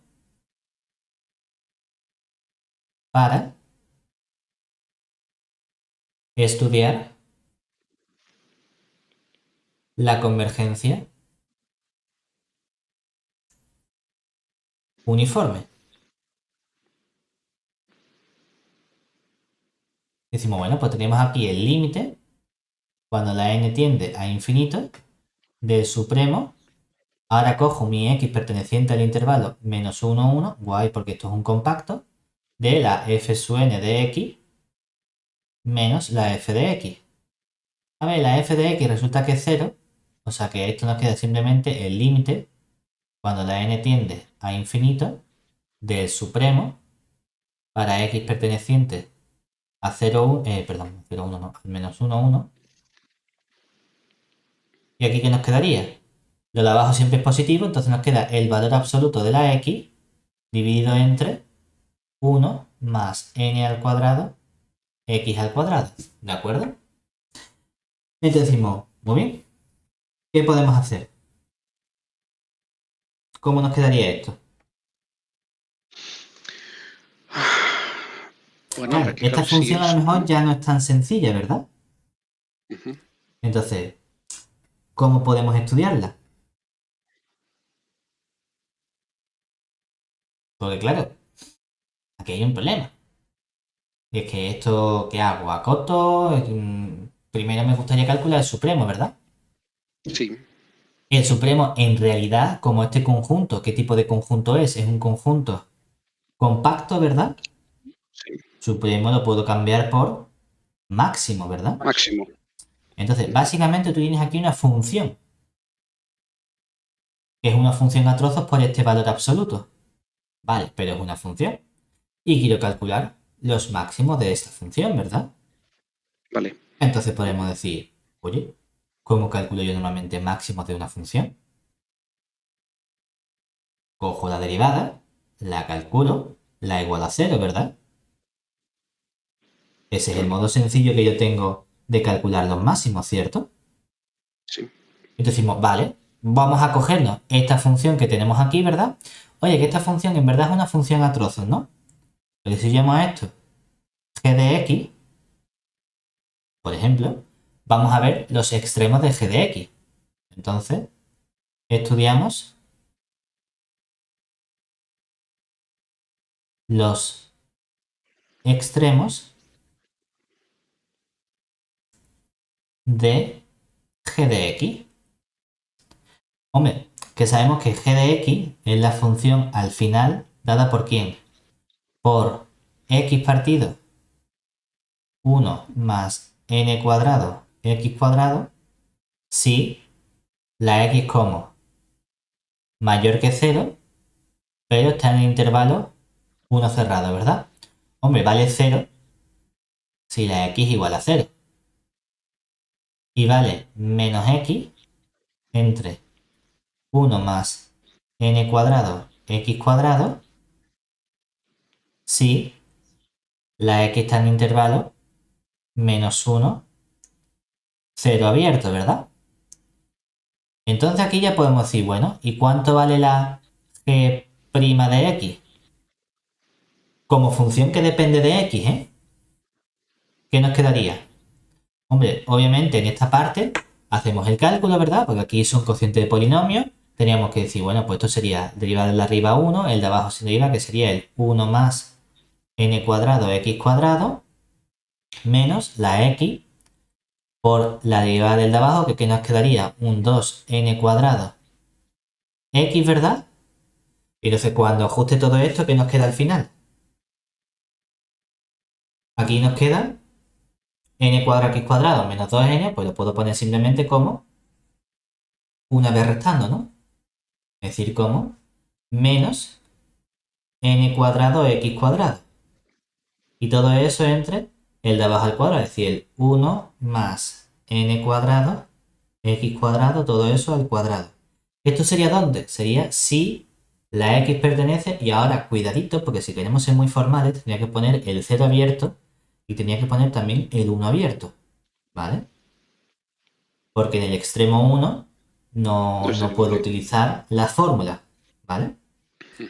Ahora, por otro lado diríamos, oye, ¿y en el 0? En el 0 hay que estudiar la definición. Es decir, en el 0 tengo que utilizar la definición de derivada, que formalmente, vamos a ponerla aquí para no perderlo de vista, es decir, el límite, o bueno, esta g'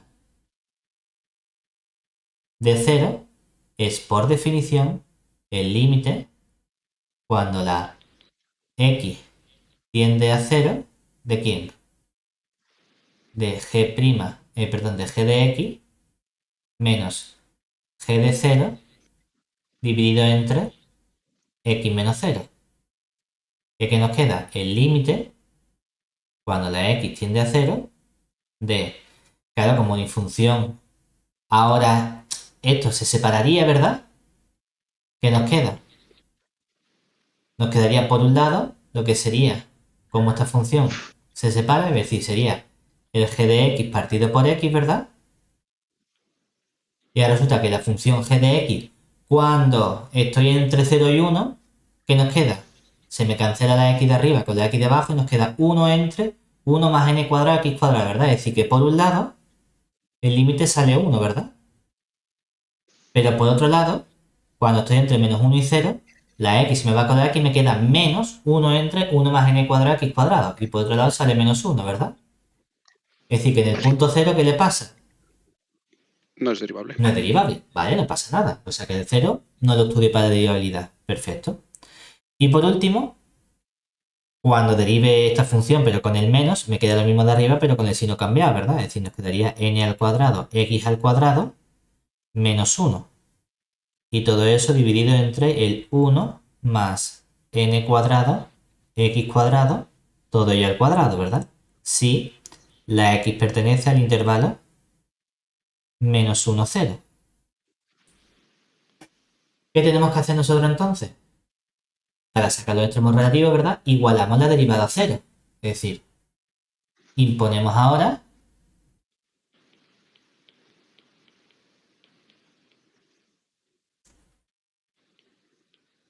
que la g' de x sea igual a 0. Si y solo si, voy a fijarme únicamente donde tengo función, ¿verdad? Que sería por un lado que el 1 menos n cuadrado x cuadrado partido el 1 más n cuadrado x cuadrado al cuadrado sea igual a 0. Y esto sería para los x que yo coja entre 0 y 1. Y por otro lado que el n cuadrado menos x cuadrado, n cuadrado x cuadrado menos 1 entre el 1 más n cuadrado x cuadrado, todo ello al cuadrado, sea igual a 0, pero cuando la x esté entre el menos 1 y el 0. ¿De aquí qué saco?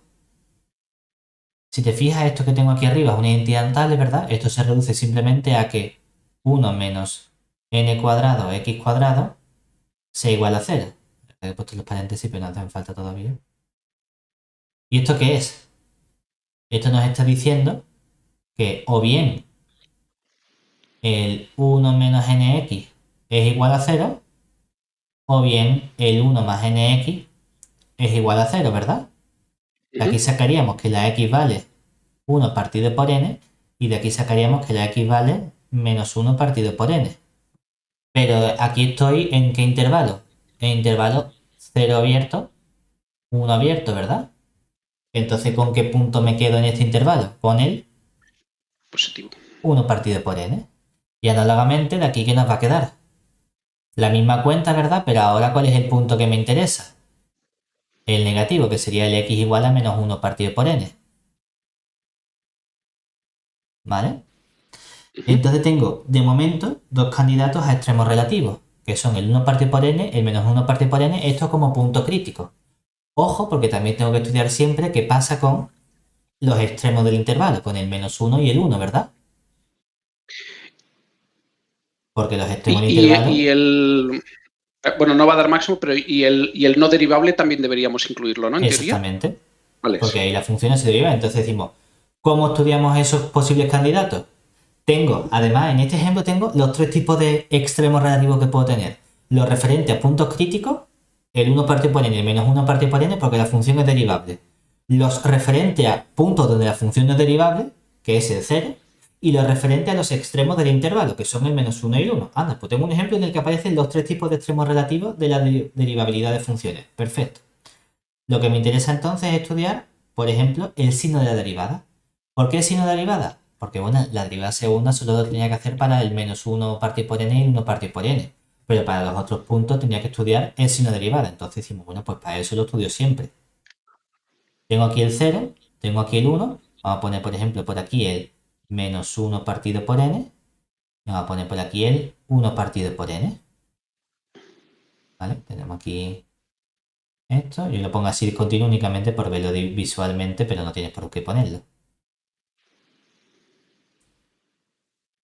Perfecto. Decimos, vale, para la derivada. Me voy, yo qué sé, por ejemplo, a esta parte de aquí, ¿verdad? Si pensamos, lo de abajo siempre es positivo, ¿no? Y lo de arriba, ¿quién es? 1 menos n cuadrado x cuadrado. Si el punto es más grande, es decir, si mi x es mayor que 1 partido por n, entonces el x al cuadrado es mayor que 1 partido n al cuadrado. Y entonces el n al cuadrado x cuadrado es mayor que 1, ¿verdad? Pero si a 1 le resto un número que es más grande que 1, ¿cómo es la parte de arriba? Negativa, ¿verdad? Y negativa entre positiva nos sale negativo. Es decir, que aquí la g' es negativa. Es decir, que la función ¿cómo es? Decreciente, ¿verdad? Y entre 0 y 1, Hombre, pues entre 0 y 1 que va a tener el comportamiento contrario, ¿verdad? Va a ser positiva, entonces va a ser una función creciente, ¿cierto? Y entre -1 partido por n y 0, ¿qué nos va a ocurrir ahora? Que me voy a la función de abajo, ¿verdad? Que es la misma función pero cambiando el signo. Entonces, ¿qué vamos a tener aquí? Decreciente. Espérate, porque vamos a estudiarlo bien, para no equivocarnos. Porque aquí, ¿qué tendríamos? Tendríamos que decir, ¿qué pasa si la x fuese mayor que -1 partido por n? Eso significa que estoy aquí en medio, ¿vale? En los puntos mayores que el 1 partido por n. Claro, que como es negativo, cuando yo llevo al cuadrado, ¿qué pasa? Cambia la desigualdad, entonces menor que 1 partido n al cuadrado. Y cuando yo multiplique, entonces ¿qué ocurre? Que nos queda aquí n al cuadrado, x al cuadrado, es menor que 1 partido, menor que 1, ¿verdad? Menor que 1. Y si a un número que es menor que 1 le resto 1, ¿cómo sale eso? Sale negativo. Entonces aquí, ¿qué le pasa a la función? Decreciente. Vale. Y entre -1 y el 1 partido por n, ¿qué le ocurre? Que es creciente, ¿verdad? Por lo tanto, el -1 es verdad que tiene un extremo relativo, tiene un mínimo. En el 0 hay un mínimo también, en el 1 hay un mínimo también, ¿verdad? Pero me interesan estos dos puntos que son los supremos o los máximos, ¿verdad? Pero ahora si nos fijamos, como mi función g tenía un valor absoluto, ¿verdad? Toma el mismo valor en el punto -1 partido por n que en el punto 1 partido por n, ¿de acuerdo? Es decir, que en estos dos puntos hay un supremo, pero toman el mismo valor, ¿de acuerdo? Este ejercicio está resuelto de una hoja de ejercicio que ellos han subido y está mal resuelto. Es decir, si lo estudias, ellos se olvidan de este valor absoluto de aquí y entonces lo resuelven mal. Hay que tener cuidado porque mi función no es siempre positiva, entonces tengo que tener este valor absoluto. Y lo hacen mal y dicen que en el 1 parte por n hay un máximo, pero que en el -1 parte por n hay un mínimo. Y eso sería cierto sin el valor absoluto, pero con el valor absoluto es incorrecto. Entonces hay que tener cuidado y hacer bien el estudio de la función, ¿vale? A ver, tira para atrás, ¿de dónde nos venía el valor absoluto este? ¿Dónde ha aparecido? De que el criterio supremo tiene un valor absoluto el de la criterio, función. claro, el criterio supremo. Sí. Exactamente. Y entonces aquí tienes ese valor absoluto, hay que tener cuidado, ¿vale? Entonces, una vez que ya lo tengo, ya puedo calcular ese supremo, ¿verdad? Porque entonces, vamos a copiar esto. Entonces, ¿qué nos pasa? Que si nos venimos a esta función, ¿verdad? Y decimos, venga, ya vamos a quitar toda esta parte, vamos a poner la parte que nos interesaba. Todo esto ya lo hemos quitado, fuera, fuera, fuera. Imagínate que ya hemos vuelto a escribir todo esto, ¿no? Esta es la trampa que tenemos aquí, que no tengo que volver a escribirlo todo. Y entonces decimos, vale, hemos calculado aquí, por lo anterior, ¿verdad? El supremo, ¿no? Y hemos dicho, pues esto es el límite cuando la n tiende a infinito. ¿Y dónde alcanza mi función el supremo? O bien en el 1 partido por n o bien en el -1 partido por n. Decimos que nos da igual, ¿por qué? Porque aquí hay un valor absoluto, ¿verdad? Entonces, si tú dices en el 1 partido por n, pues me quedaría 1 partido por n entre 1 más n al cuadrado por el 1 partido n al cuadrado. Que no, que dices en el -1 partido por n, pues el valor absoluto vuelve a ser 1 partido por n y aquí nos queda también 1 partido n al cuadrado. Y todo esto al final, ¿qué nos queda? El límite, cuando la n tiende a infinito, ¿de quién? De n cuadrado con n cuadrado. Se me simplifica, ¿verdad? Y nos queda 1 partido 2n. 2n. ¿Y 1 partido 2n a qué tiende? A 0. Anda, entonces, ¿qué me dice el criterio? Si el criterio supremo, el límite del supremo tiende a 0, entonces la convergencia, ¿cómo es?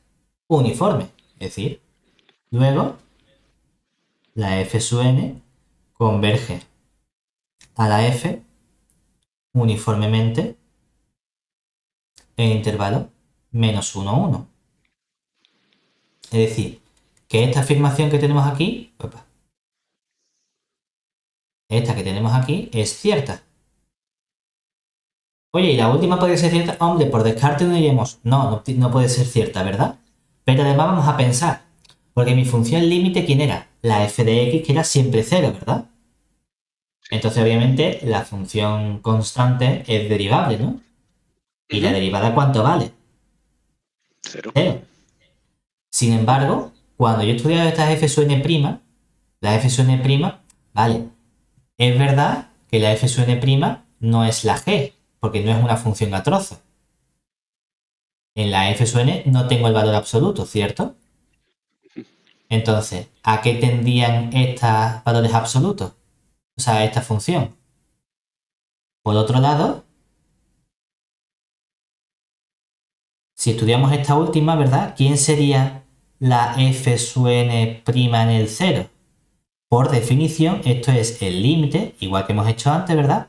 Cuando la x tiende a 0, de la f sub n de x menos la f sub n de 0 entre el x menos 0, ¿verdad? Pero esto ahora sí va a ser derivable, solo que la derivada ¿cuánto vale? Antes, ¿qué ocurría? Que salía por un lado 1 y por otro lado menos 1, ¿verdad? Por ese valor absoluto. Pero ahora, como no hay valor absoluto, siempre vale x, ¿verdad? Entonces, ¿cuánto vale el límite? 1 en ambos lados, ¿cierto? Por lo tanto, aquí nos queda que el límite sería 1. Oye, que el 1, ¿qué le pasa? Que obviamente esto no tiende, cuando la n tiende a infinito, ¿verdad? A 0, que es lo que vale la f' de 0. Es decir, esta de aquí es falsa también. ¿De acuerdo?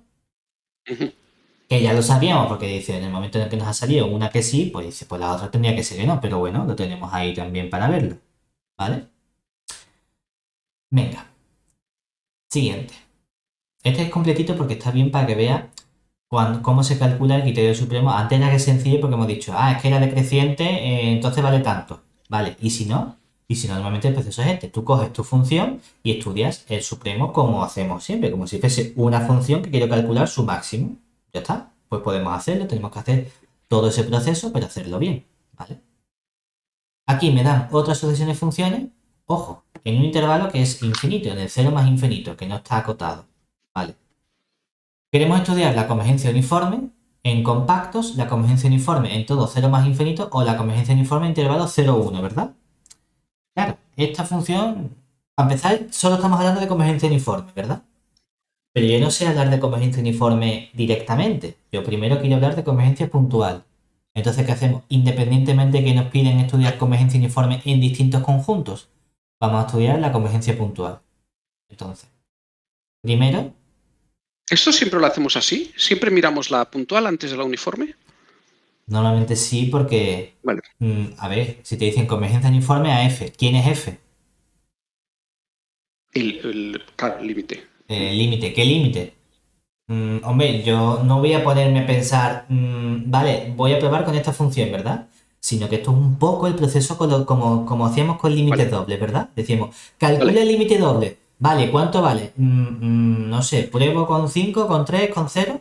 No, mira, primero calcula uno sencillo que son los reiterados y ese es tu posible candidato. Vale, pues hago una cuenta sencilla para luego saber primero cuál es el candidato. Es que aquí quiero estudiar convergencia uniforme, pero ¿cuál es mi candidato al límite? Pues mira, voy a hacer el sencillo, que es el límite puntual. Y lo que me salga ahí tiene que ser el candidato al límite uniforme. Y luego veré si hay convergencia uniforme o si no la hay. ¿Vale? Entonces, primero buscamos el candidato a límite con la convergencia puntual.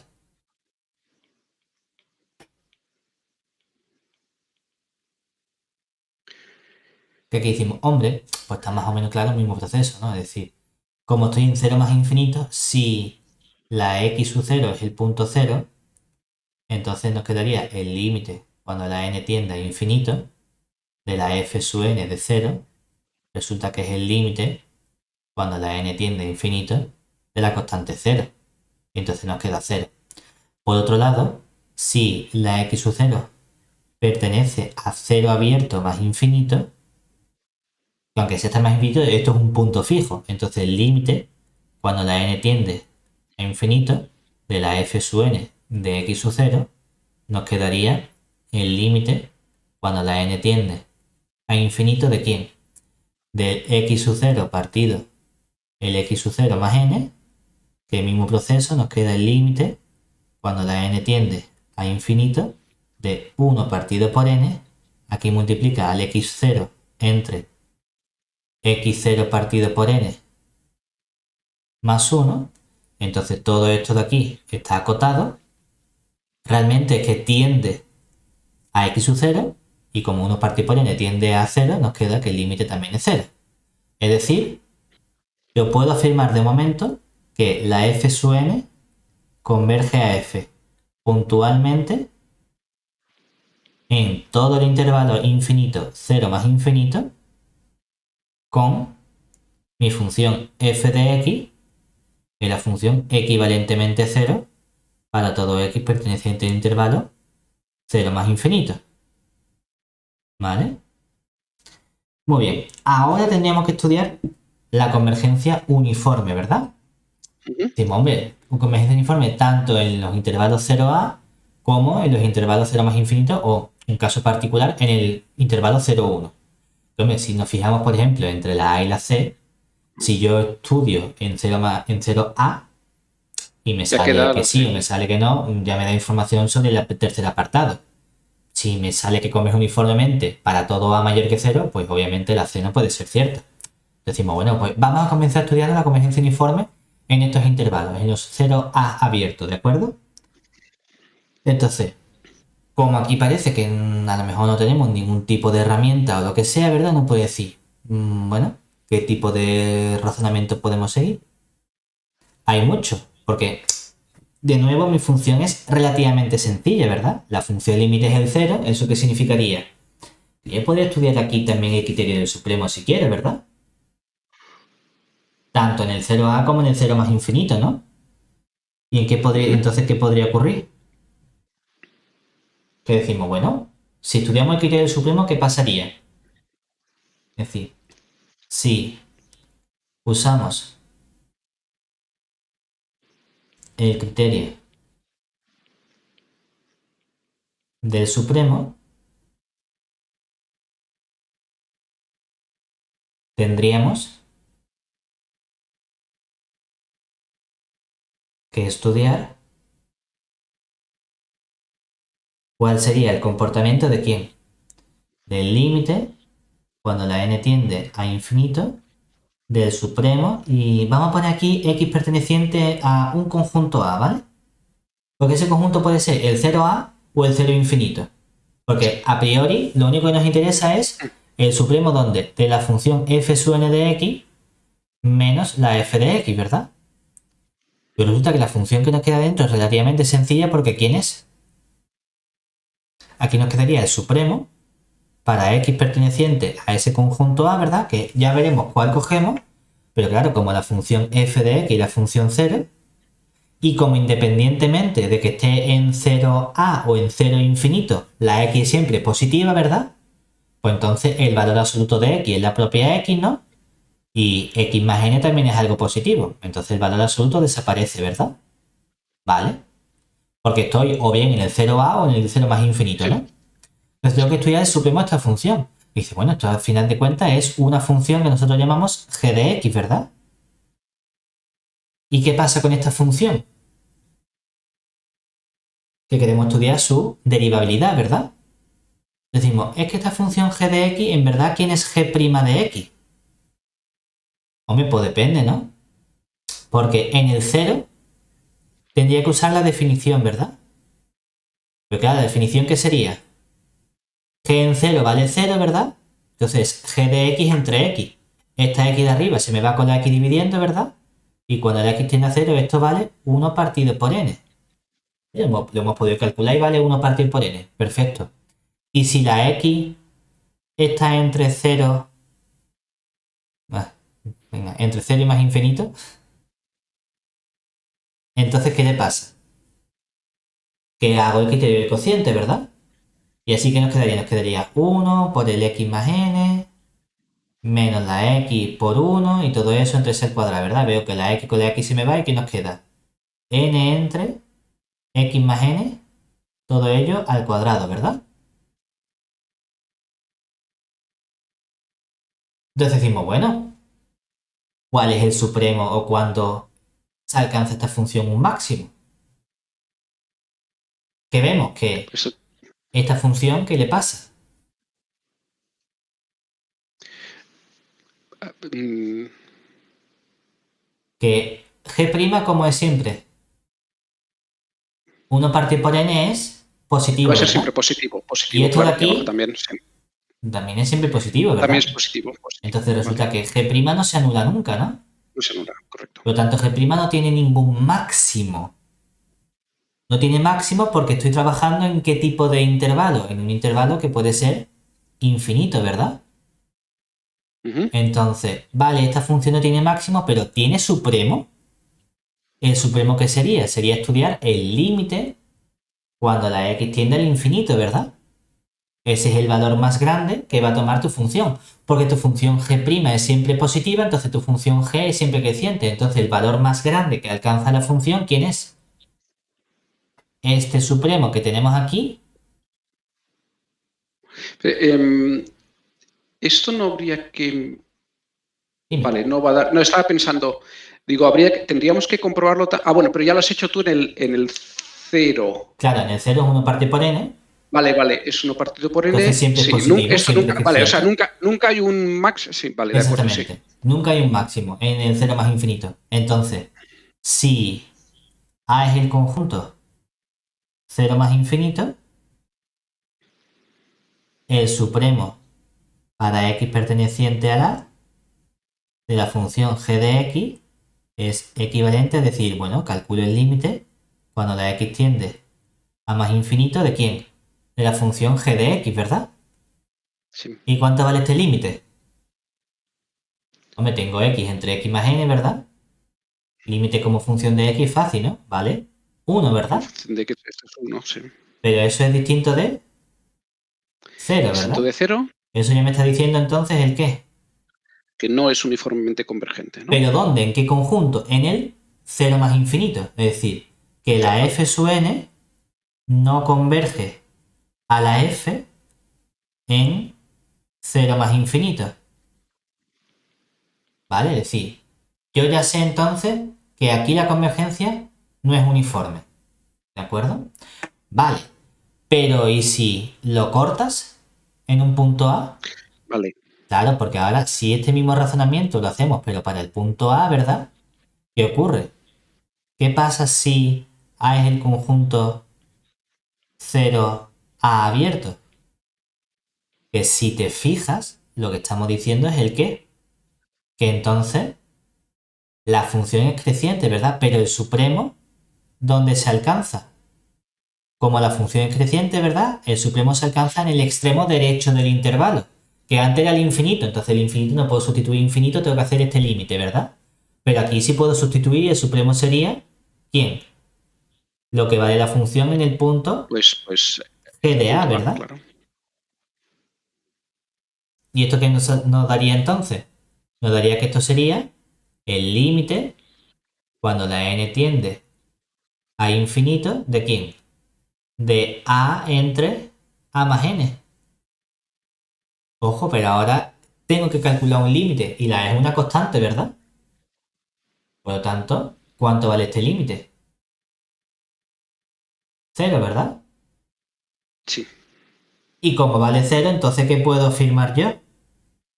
Que la f sub n sí que converge a la f uniformemente en todos los conjuntos de la forma 0 cerrado A abierto, ¿verdad?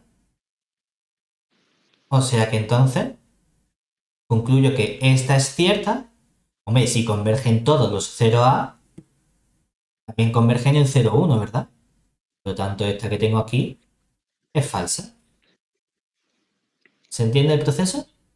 Sí, pero espera, déjame repasar que me he perdido un poco con el supremo de x y el límite de n. A ver, la línea del 0 más infinito, efectivamente, el supremo ¿Es el límite? es simplemente el límite. Vale, ya veo, sí. Es No, es decir, que aquí hemos hecho lo mismo, hemos aparece dicho, un límite porque es claro, en el cálculo del supremo, claro, incluso aquí antes es de como calcular el dice, límite cuando n. Sí, sí. primero calculo este supremo, ¿verdad?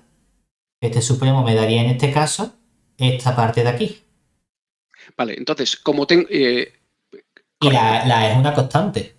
Y luego tengo una constante que quiero calcular el límite en la n, ¿verdad? Entonces sacas la n factor común, te queda 1 partido por n. Vamos, a fin de cuentas tienes arriba un polinomio de grado 0, abajo un polinomio de grado 1 en n, ¿verdad? ¿Quién gana? Lo de abajo. Como la n tiene infinito, constante entre infinito sale 0. ¿Se entiende? Sí, vale, correcto. Perfecto. Vamos al siguiente. Aquí. No, este ya lo hemos hecho. Este está repetido. Bueno, no está repetido. Es que se parece mucho. Aquí es un n cuadrado x. No es un n cuadrado Antes de era x n cuadrado. cuadrado de x cuadrado, ¿Vale? ¿verdad? Y además nos han cambiado también el intervalo 0, 1. Entonces, ¿qué haríamos para estudiar convergencia y demás? Independientemente de lo que me pidan, ¿verdad? Primero comienzo estudiando el límite puntual. Entonces, estudiamos el límite puntual. ¿Quién sería? Como estoy en intervalo 0, 1, ¿verdad? Hombre, aquí veo que, de nuevo, si la x sub 0 vale 0, entonces nos queda que el límite cuando la n tiende a infinito de la f sub n de 0, ¿quién nos quedaría? El límite cuando n tiende a infinito, ¿de quién? De la constante 0, ¿verdad? Y eso sale 0.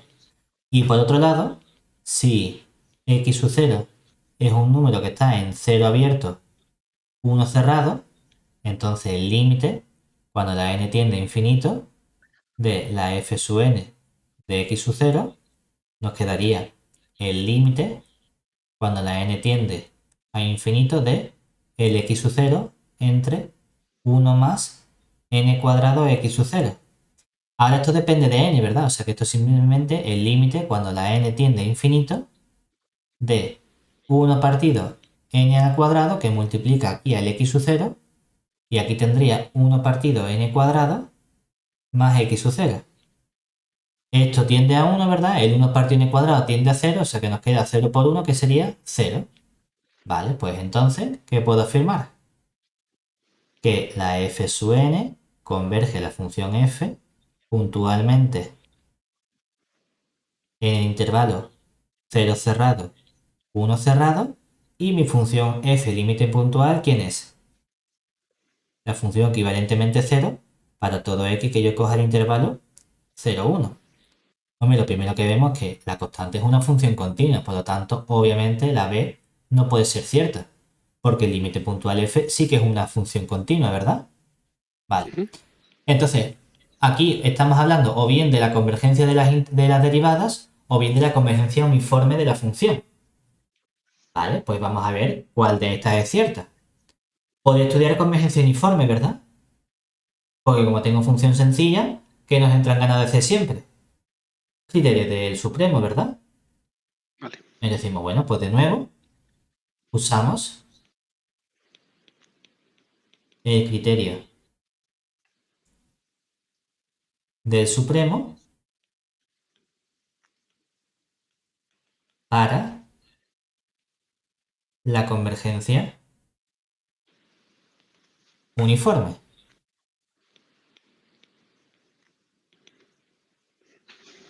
Y decimos, muy bien, pues aquí tendríamos que estudiar el límite cuando la n tiende a infinito del supremo para x perteneciente al intervalo 0, 1 de valor absoluto de f sub n de x menos la f de x.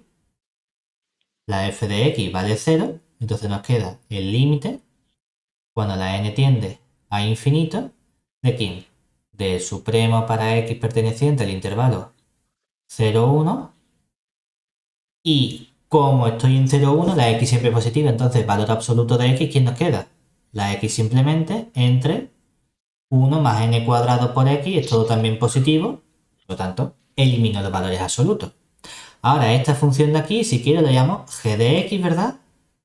Y tengo que estudiar los máximos y mínimos, o los máximos realmente de esta función g de x en el intervalo 0, 1, ¿verdad?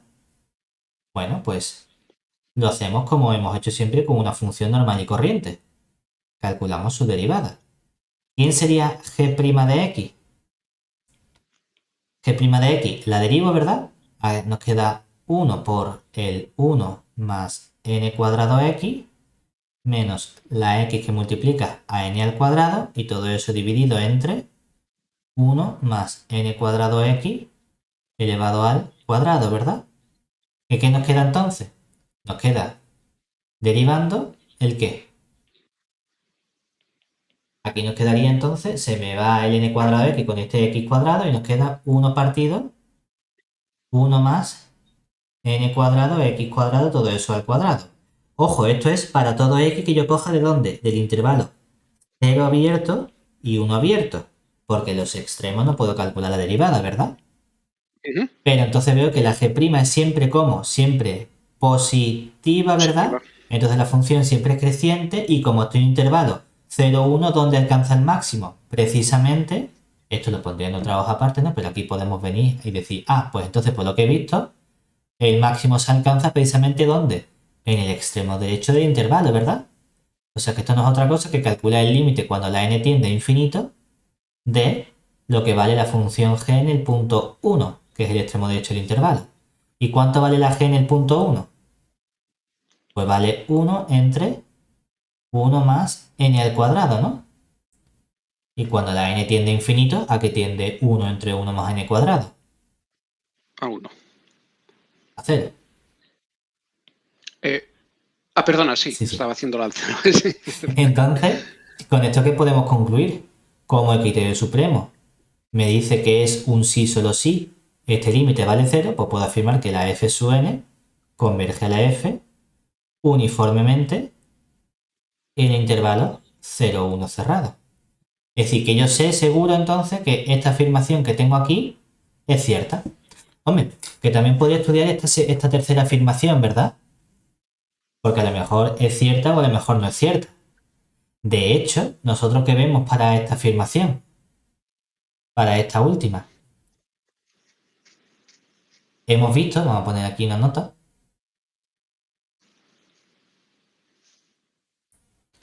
Nosotros realmente hemos calculado ese límite, ¿verdad? Hemos hecho, ¿cuál es el límite cuando la n tiende a infinito de la función f sub n' de x? Depende, ¿verdad? Porque aquí hay dos puntos que son problemáticos, que son el 0 y el 1, ¿cierto? Entonces, en verdad, esto sería calcular el límite de quién.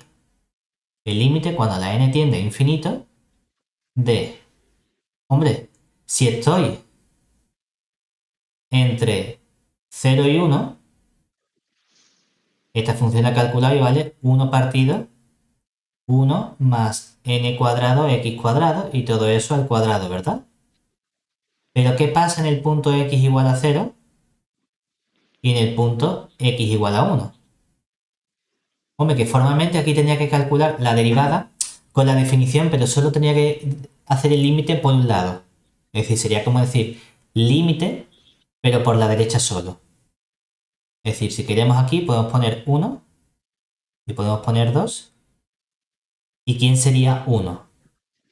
Pues 1 sería el límite cuando la x tiende a 0 por la derecha de la f sub n de x menos la f sub n de 0 entre el x menos 0.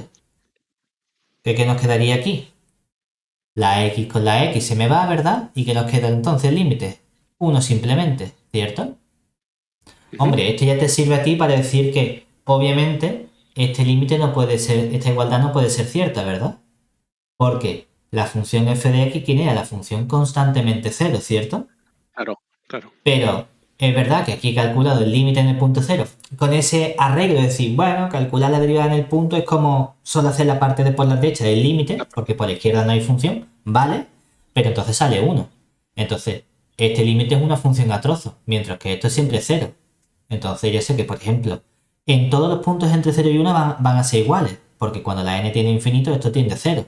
Pero en el extremo izquierdo 0, esto falla, porque la f' de 0 sí vale 0, pero la f sub n' de 0 vale 1 y el límite de 1 es la constante 1. O sea que 1 no es igual a 0 y este también falla. ¿De acuerdo? Muy bien.